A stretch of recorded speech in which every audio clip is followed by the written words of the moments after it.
भी आपके यहाँ सेठ साहूकार छोटे बड़े, उनको इकट्ठा करो और उनसे ये कहो कि हम तुमको सब सुविधा देंगे, तुम कहीं से भी रुपया पैसा ले आओ, तुमसे पूछा नहीं जाएगा तुम कहाँ से ले आए, और इनकम टैक्स सेल टैक्स इस बार नहीं लगेगा। ये कारखाना लगाओ छोटा बड़ा, 1 साल में या 1.5 साल में 2 साल के अंदर छोटा बड़ा कारखाना लगा दो। और इतना ही काम आप सेठ साहूकारों को करना है कि जितने बच्चे यानी छात्र स्कूल में पढ़ते हैं इनको नौकरी और काम दे दो, बस इतना ही। हम आपको पूरी सुविधा देंगे।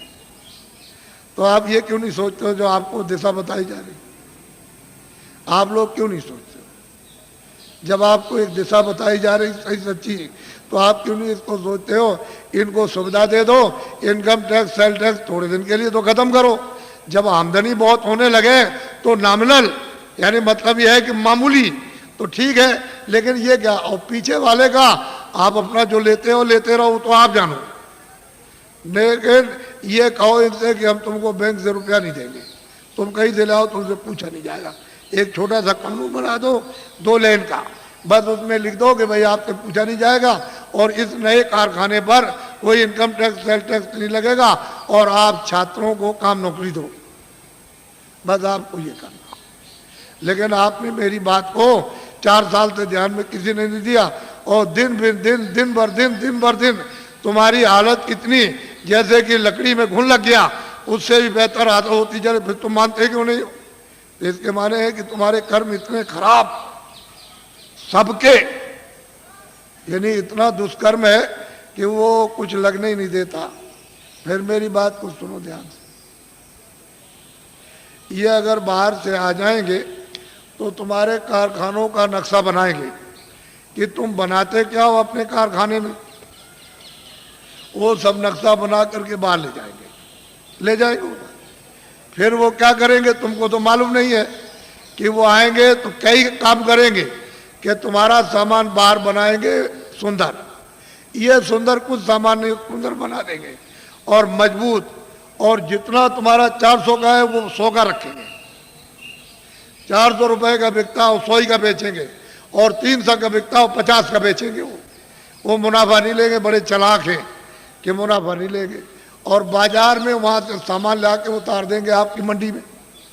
तो ये जब ये देखेंगे लोग कहेंगे भाई बड़ा सुंदर है और बड़ा मजबूत और बहुत सस्ता है, ये सामान तो ये यहाँ का दुकानों पर रखा है देसी बाजारों का, ये तो बहुत महंगा है, तो कोई लेगा नहीं। जमा करना एक बात तो ये। और वो क्या करेंगे, बड़े बड़े बोर्ड बना दिए 3-3 लाख 2-2 लाख और 5-5 लाख के कलकत्ते और दिल्ली और बंबई में उन्होंने लगा दिया कि ये मेरा विदेशी कंपनी का नाम, और उसके उन्होंने शेयर निकाल दिए। तो आपने शेयर खरीदना शुरू कर दिया और शेयर खरीदने लगे, वो तो शेयर बेच करके दलालों को दे दिया और वो रुपया ले गए देसी बॉर्डर पर, वहाँ डॉलर ले लिया और चले गए अपने देश में।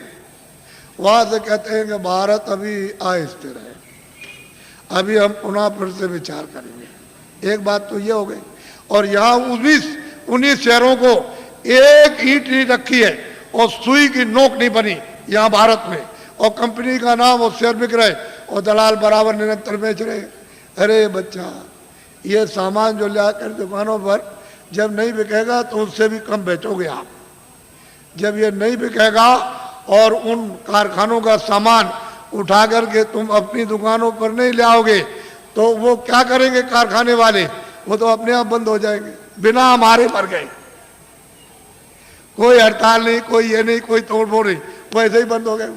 तो जितने भी वहाँ मजदूर और वहाँ पर जितने भी क्लर्क और वहाँ मैनेजर काम करते हैं सब जब बंद हो जाएंगे तो घर बैठ जाएंगे। तो आखिर उनके बच्चे पढ़ते हैं स्कूल में तो काम, जब सब कारखाने बंद हो जाएंगे तो नौकरी काम। इन छात्रों को किधर से मिलेगा? कभी आपने सबने बैठ कर के इस पर गहराई से सोचा?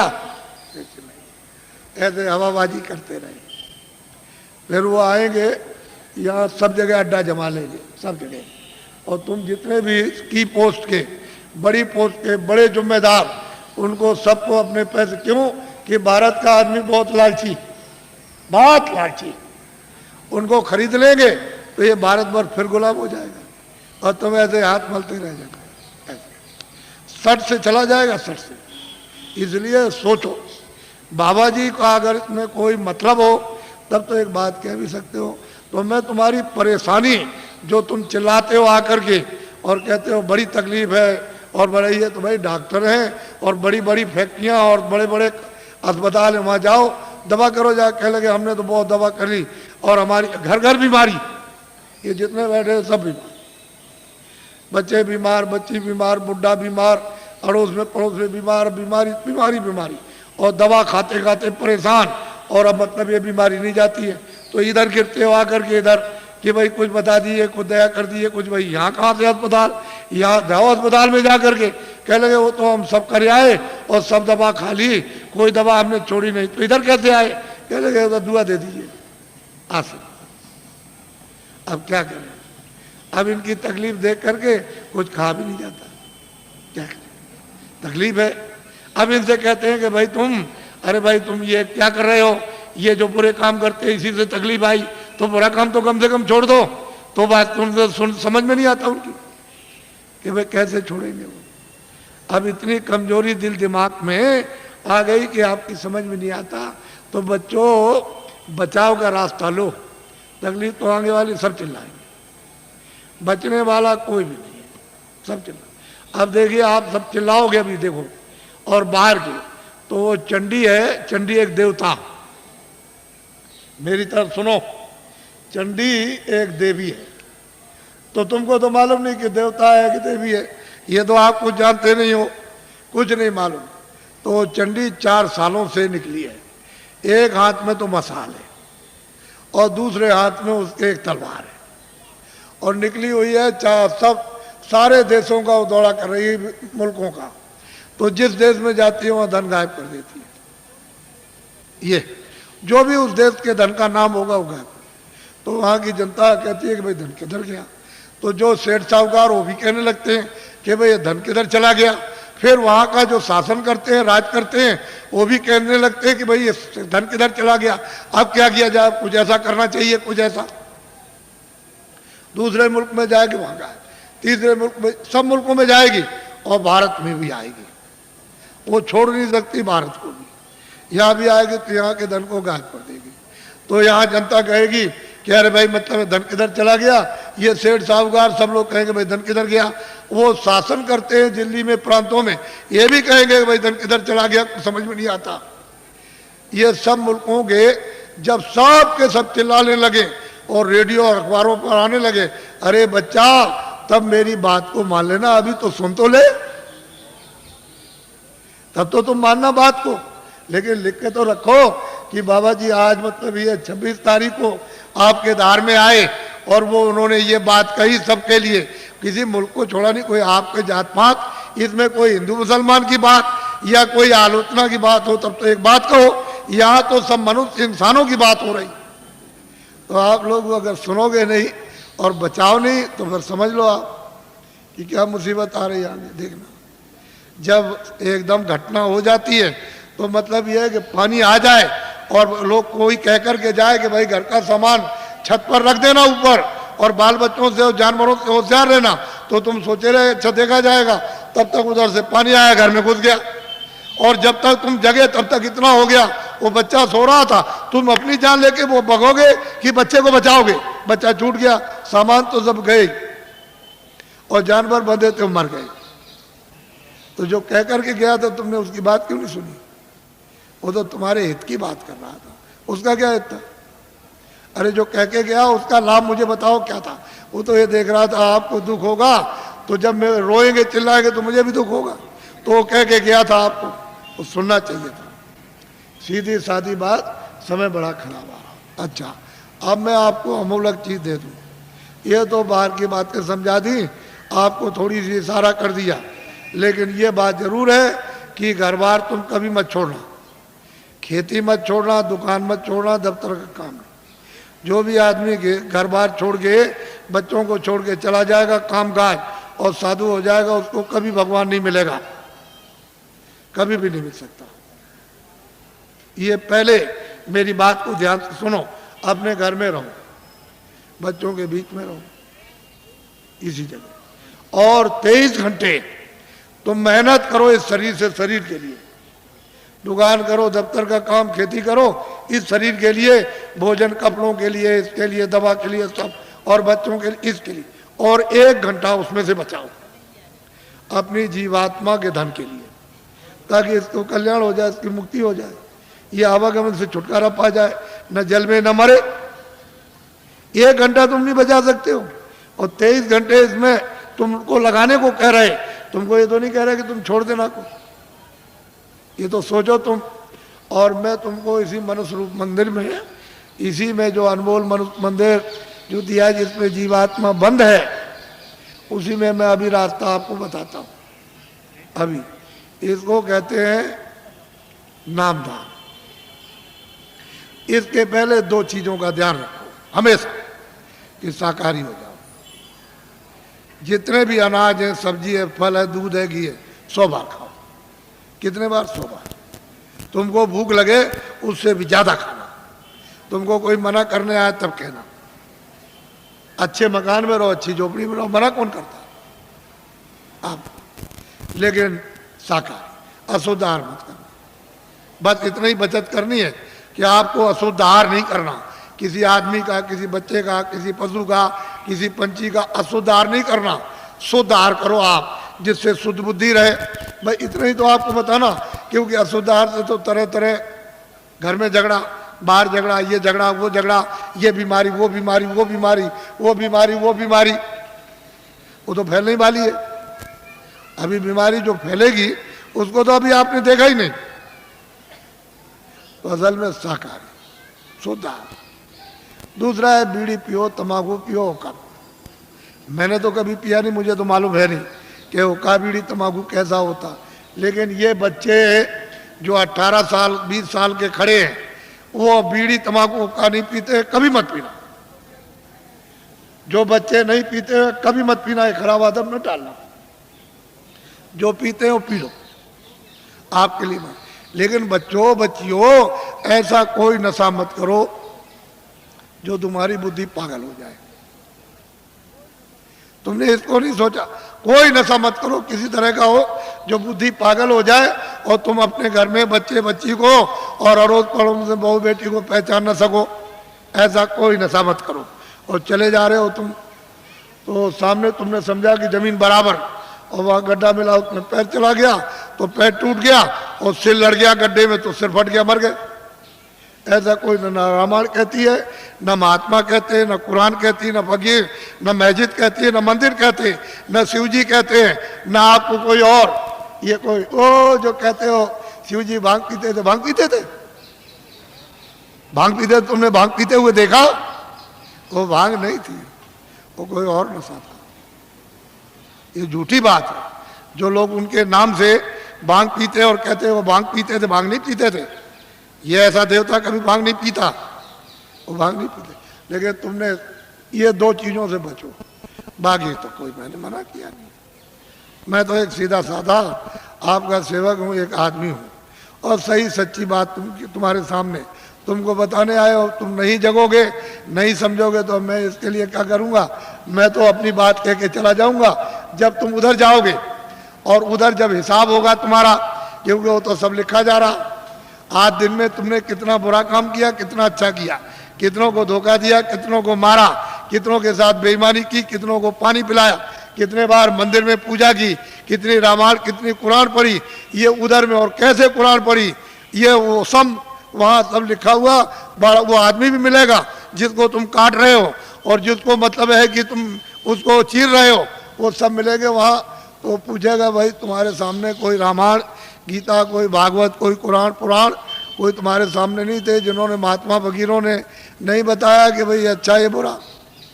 तो मोहम्मद साहब से पूछा जाएगा कि भाई मतलब ये है कि तुम गए थे जमीन पर और तुमने मतलब ये नहीं बताया कि बुरा काम बद काम है। कह लगे मैंने तो इनसे सबसे कहा था कि ये बद काम है, ये नेक काम, इस बुरे काम को मत करना, अच्छे करना, लेकिन इन्होंने मेरी बात नहीं मानी। तो फिर वो भेजेगा सीधा, वहाँ हिसाब करता है, वो हिसाब करता है। तुमको दोजख और नरक मालूम नहीं है। वहाँ बड़े बड़े बादशाह पिट रहे, वहाँ और जलाए जा रहे हो, कितने करोड़ों वर्षों तक जलाए जाएंगे और लाखों मीलों तक आवाज आती है और कोई सुनने वाला नहीं कहीं, ना उनका धन दौलत जाता न तलवार जाती उनकी। ये झूठा, तुम इसके लिए हम मर गए और चले गए हमेशा। तो इसलिए तुम लोग इस पर विचार करो। तपस्या करने से यानी माया लुभाती है कि तुम ये ले लो धन, ये राज ले लो, तो अगर तुम लुभा गए तो राज मिल गया और राज का जब भोगा तो सीधा नरक हो गए। जब ये कहोगे हमको राज नहीं चाहिए, धन दौलत नहीं, तो भगवान मिलता इसी शरीर में मरने के पहले। मीरा ने मरने के पहले प्रभु को प्राप्त किया। आपको क्या मालूम कैसे पाया? तुलसीदास जी ने पहले ही वो 25 ही साल के अंदर प्रभु को प्राप्त कर लिया। आपको क्या मालूम कैसे पाया? आप क्या जानो? इसलिए आप अमोलक धन लो इस मनुष्य मंदिर में आत्माओं का। ये नामदान है, ये उस तरह की दीक्षा नहीं है या मंत्र वैसा नहीं है, ये आत्म धन का दान है, ये ईश्वरी धन का दान है। जो उसकी कृपा होती है तब कभी कभी महात्माओं को आदेश मिलता है कि इन आत्माओं को बांट दो जो मानव शरीर में है, तो कभी कभी मिलता मुफ्त में। ये पैसे से नहीं मिलेगा, तुम ये सब रख दो जा करके पूरा धार का, तो ये चीज़ मिलने वाली नहीं है। ये कभी दिमाग से निकाल देना, ये दौलत पैसे से नहीं मिलती, ये तो मुफ्त बख्शीश में यानी प्रसन्नता से मिलती है। तो तुम्हारे पास कुछ है, तुमने किसी से प्रेम किया? वो कहते हैं कि प्रेम से प्रकट होए भगवान। किसी से किया प्रेम? किसी से नहीं किया। उसी शिव के सामने चोरी करते हो, धोखा देते हो, विष्णु के सामने राम के मंदिर में जाते हो, दूसरों का गला काटते हो। अगर एक भी देवता खड़े होकर के कह दे कि आज से ये बेईमानी मत करना, ये दगेबाजी, तो कहोगे मैं ऐसे देवता को अब नहीं मानता। जो सबके सामने हमारी बुराई कहते हम नहीं मानते ऐसे, फिर कभी नहीं आप जाओगे। अगर देवता बोल दे, अब उनको कुछ कहना नहीं, आपने समझ लिया, हाँ उन्होंने सुन लिया होगा और आपने समझ लिया उन्होंने कुछ नहीं देखा, वो अंधे, अब हम जो चाहेंगे सो करेंगे, अब चलो हो आए वहाँ। ये हालत तो हमारा है। अब बताओ तुमने प्रेम किससे किया? किससे प्रेम? वो तो कहते हैं प्रेम से मालिक मिलता है, आपने कैसे प्रेम? इसलिए आप सीधा, बहुत सरल है, बहुत सीधा है। कलयुग में अधिकार आपको दे दिया स्त्री पुरुषों को कि सभी लोग उस परमात्मा को प्राप्त कर सकते हैं, किसी के लिए कोई बंधन नहीं, और सुलभ और सहज और आसान। लेकिन तुम योग तो आप कर नहीं सकते हो। सतयुग और त्रेता और द्वापर का कोई भी क्रिया आप नहीं कर सकते हो। और उन्होंने मना कर दिया गोस्वामी जी महाराज ने कि कलयुग जोग न यज्ञ न ज्ञाना। कहते कलयुग में कोई जोग मत करना, न यज्ञ करना, और न आपको ज्ञान होगा। कलयुग में तो कहते हैं कि नाम आधारा, और नाम कौन सा वो मैं बताऊंगा आपको, अभी आपको बताता हूँ। तो आप लोग, आप सब खड़े रहना, बैठना कोई नहीं, खड़े खड़े बताऊंगा आपको और खड़े खड़े करवाऊंगा, घबराइए नहीं।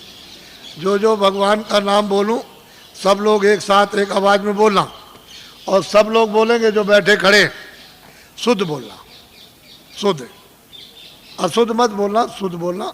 जो जो नाम मैं बोलता जाऊं आप बोलते जाना, जब मैं अंत में चुप हो जाऊंगा तो आप लोग चुप हो जाना।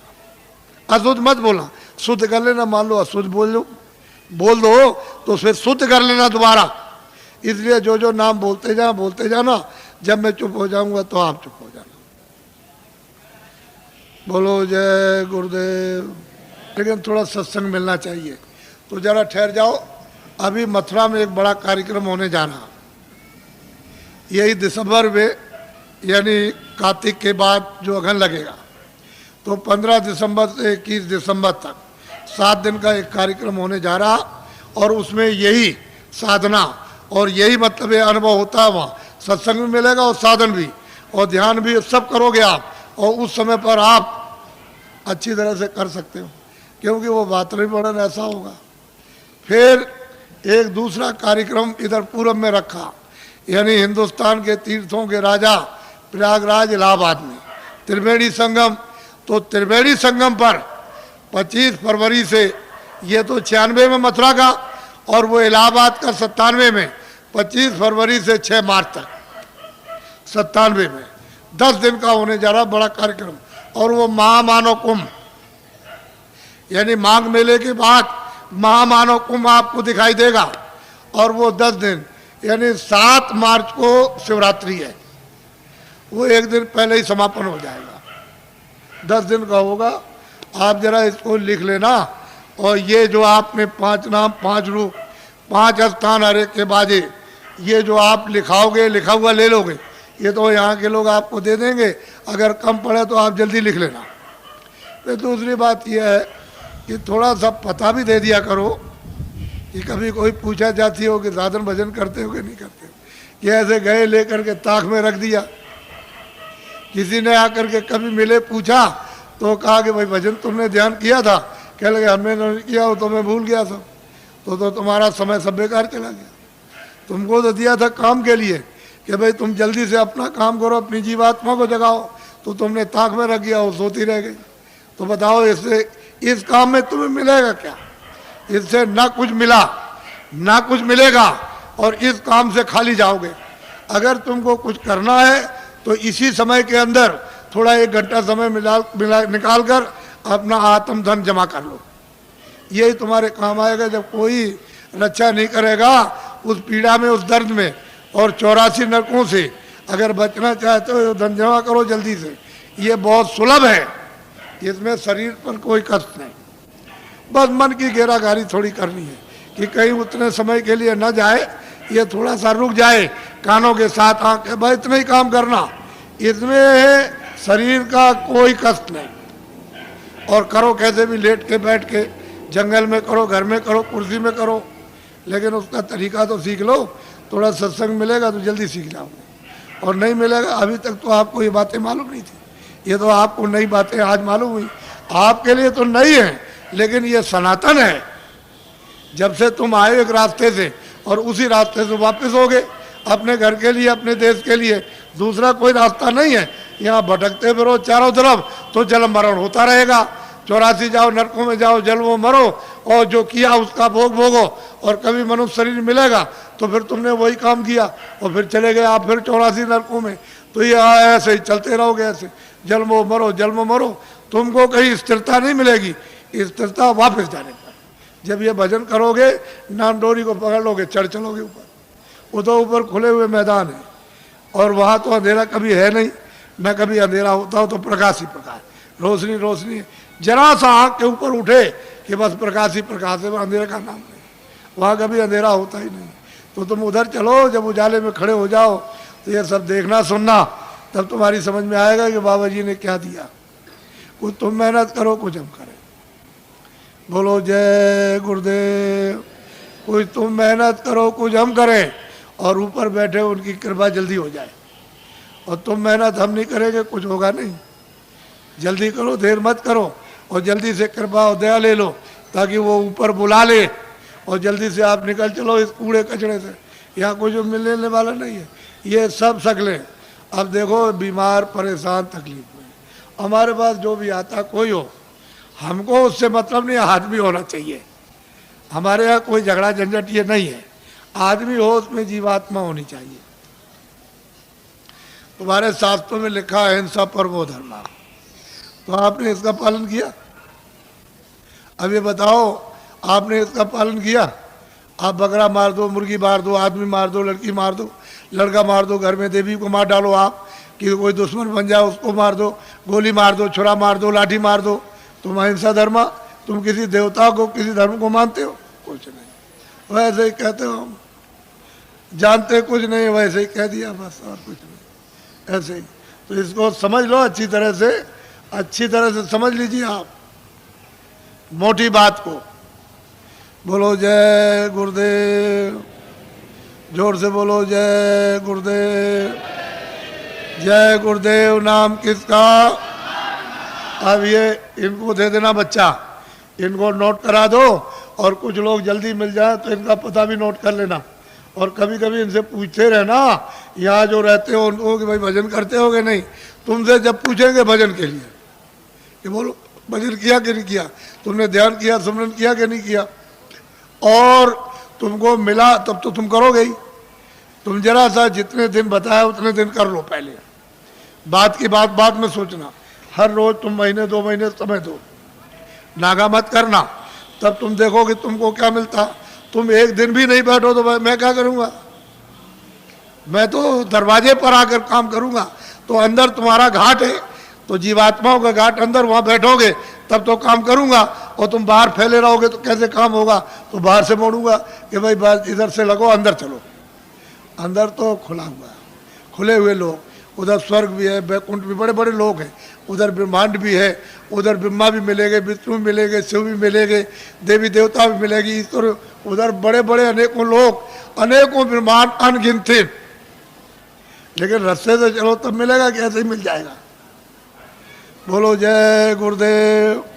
अब देखो जितनी तकलीफ आपको हमको सब मालूम है। हम किसी के सिर पर हाथ रख देते हैं तो अपने को फौरन पता चलता है, ऐसे ही रखकर बस इतना ही रख दिया, मालूम हो गया कि तुमको कितने प्रकार की तकलीफें हैं।